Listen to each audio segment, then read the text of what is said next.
If you have a bunch of resources and you're not sure how to implement it, and you don't have a set curriculum to follow for a certain subject, I'm hoping this video will help you figure out a way to create sort of a lesson plan or a system that will allow you to teach this subject on a regular basis without having to stop and prep every time you come up to that subject in your week.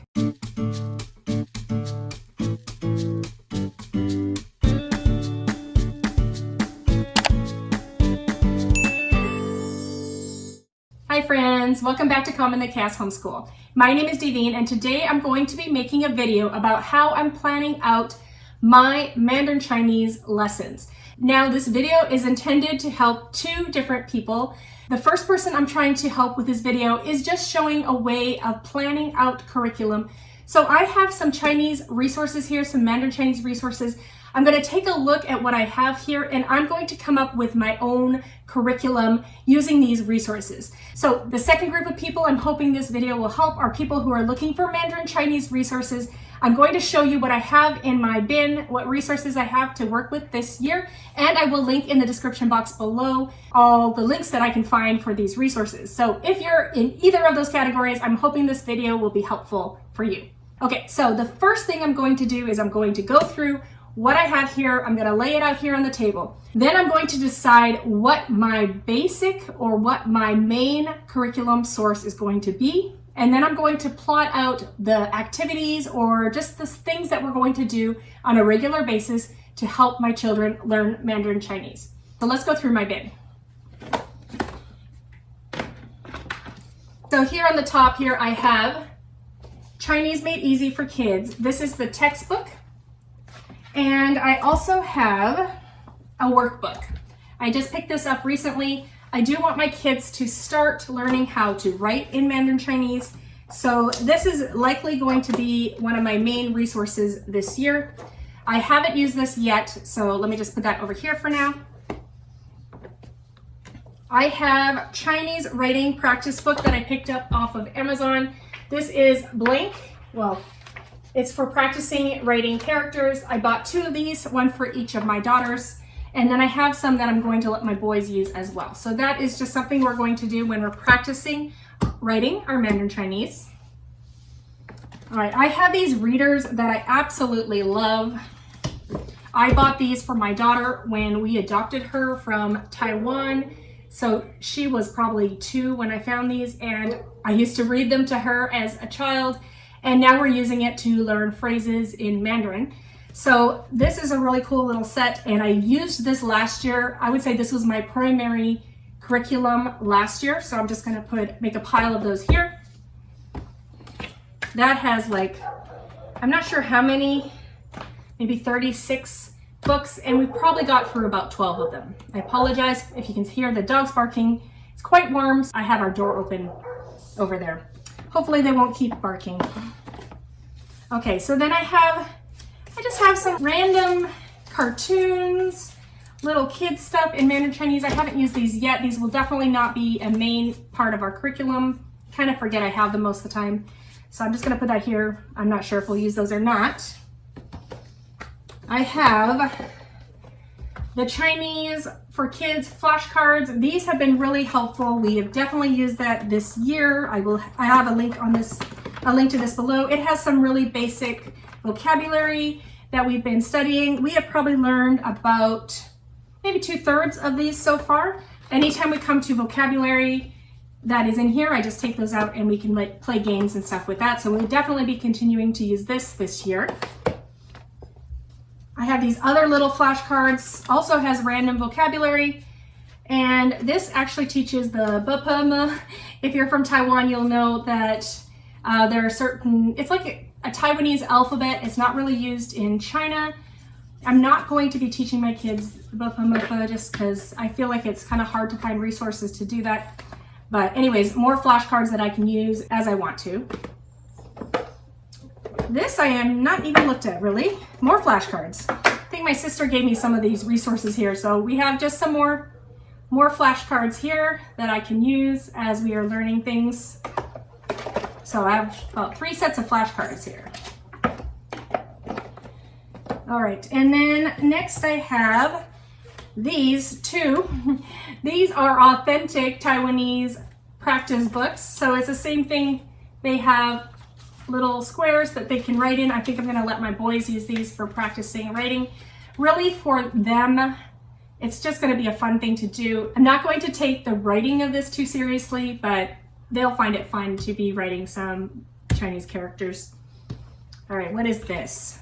This is just a little, has some very common characters, so I might use this as things to teach my kids as far as writing goes. It's kind of fun. They show you why the character might look like that. So they have a little cartoon that looks like the character. So that's just an extra resource, a writing resource. So I'll stick that here. All right, I have my first Chinese reader, and it's just some workbook activities. So I will just have to pull from there as I need it. I have You Can Write Chinese by Kurt Weiss. And this looks like a very old book. I'm not sure where I got it from, but it's just a fun picture book that I can read to my kids at some point. It also talks about characters and why they might look the way they do. So that might be something to put in my morning basket at some point. All right, so a few more things here. Another book that's kind of just character rating. Stick that with my character rating pile here. My first Chinese reader, volume 2.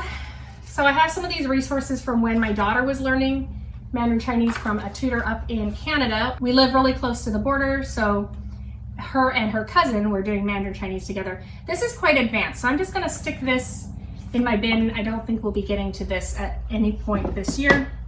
And then this is a resource that I was using last year. I've talked about it several times. Sing to Learn Chinese. We have fun with it. The songs are okay, but it's a good way to learn vocabulary, so we'll just continue with that.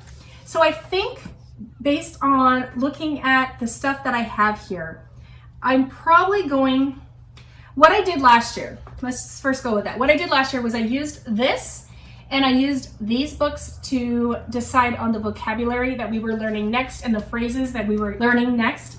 I do want to keep using these too.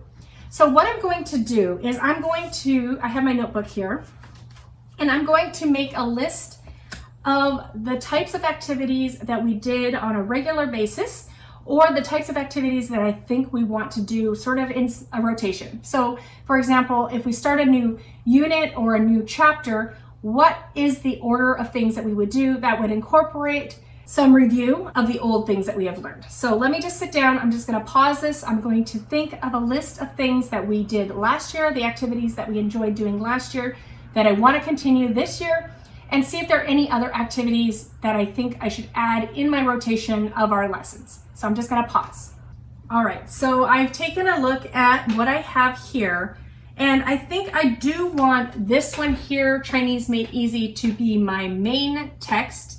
So what I'm going to do is I have been looking at the table of contents here, and I'm just going to look at what the themes are, and I'm going to just start from the beginning of this textbook and work my way through. As I have different themes or units, if something comes up in this one, the singing one, or if I have one of these phrase books, I can then bring those out and work on those as well. So because this is Chinese Made Easy 1, and we have already taken 1 year of Mandarin Chinese, some of this will be review, but we're going to add in the component of writing as well. So in this book here, there's going to be practicing in writing. So for example, the first unit is 1, 2, 3, and I believe it goes up to 5. So we'll just be reviewing, counting 1, 2, 3, 4, 5. Then I can have my kids do some of the activities in here. Now, I definitely am not going to do all of the activities in here or in here. I won't say that I'm in love with this text and this workbook, but I think I can make do. So I'm going to be following along with this table of contents, and I'm going to be pulling in as many of these other resources as I can as I go through each unit. So I came up with a list of things that we did last year, so I'm going to read those off for you. So just things that we did in our Mandarin Chinese lessons. So we learned a song. So we would learn a song from here. We would sing the song. We would translate the song. So I would print off, each child would have their own little print off, and I would go through the song and I would translate the song, and they would write the English underneath it. So we would translate the song so that when they're singing it, they knew what they were singing. We would read a book. So we would read one of these little Chinese readers. So we would read a book. We would review the flashcards. So that was usually this one here. So any flashcards of anything that we had learned, we would review those. And we would play a vocab or phrase game. So we did that as review a lot. I didn't bring the example, but if you've seen my other videos, you may have seen it. We have a little bag with these just little strips of paper. And then I have inside that bag, I have two bags. I have one for nouns that we have learned and one for phrases. So I will have the English word on there, and we can either pull out the English and my children can then tell me the Chinese, or I can look at it and I can say the words in Chinese and they can tell me what it is in English, or they can pull out a noun and a phrase and they can try to say it in Mandarin. So we had a few games that we could play with those. So what I need to add to this list is probably step 1, if this is going to be my main textbook. So step 1 is always going to be go through the textbook, the unit in the textbook. So I'm going to put that as number 1. All right, so step 1, I will go through that unit and I will cover as much as I want to cover in the textbook. Step 2. So step 2 will be the activities from the workbook. Okay, so then once I've covered those, I'm going to see if there is, let's go with this next. So I'm going to read one of these books if it applies. Okay, step 4, if there's a song that relates to it, we will go through and sing the song and we will translate the song. So that is pretty good. Now, step 6 will probably be to do some of the review games. So step 6, I will say, we'll review the flashcards that we know. And step 7, we can play a game with all the phrases and nouns and verbs that we've learned. So I think that pretty much covers what I'm going to be doing. And so this gives me just sort of a loop to go through. So with those 7 things, I can just rotate through those 7 things over and over again. And every time we have a new lesson, I'll know just to do the next thing. So the only planning I need to do now is I might need to maybe go through on my computer and type up, first of all, type up all the units that are in here. And then I can type a note so I know what book goes with that, what song might go with that, so that I just know when I get to that lesson, what resources I do have so I don't have to pull everything out again. So I hope this was helpful in helping you think of a way to plan out, to make your own curriculum using a variety of resources. So my first step would be choose your main resource. What is going to be that key that you are going to place everything else on? So like, what is the outline that you're going to follow? And then come up with your activities that you want to do regularly, or come up with kind of a structure of a lesson or the lessons in a unit. And then you can start slotting those more specific things into your lesson plan, following whatever outline you decide to go with. So I hope that was helpful. I will link as many of these resources in the description box below in case you're interested in any of them. Some of them I won't have because I've just had them a really long time. They're probably not available, but I will link any that I do have below. If you have any questions about teaching Mandarin Chinese or creating lesson plans for different subjects, please do also leave me the question in the description box below. I'd love to have a conversation with you. Thank you so much for coming today, and I hope to see you in my next video. Goodbye, everyone.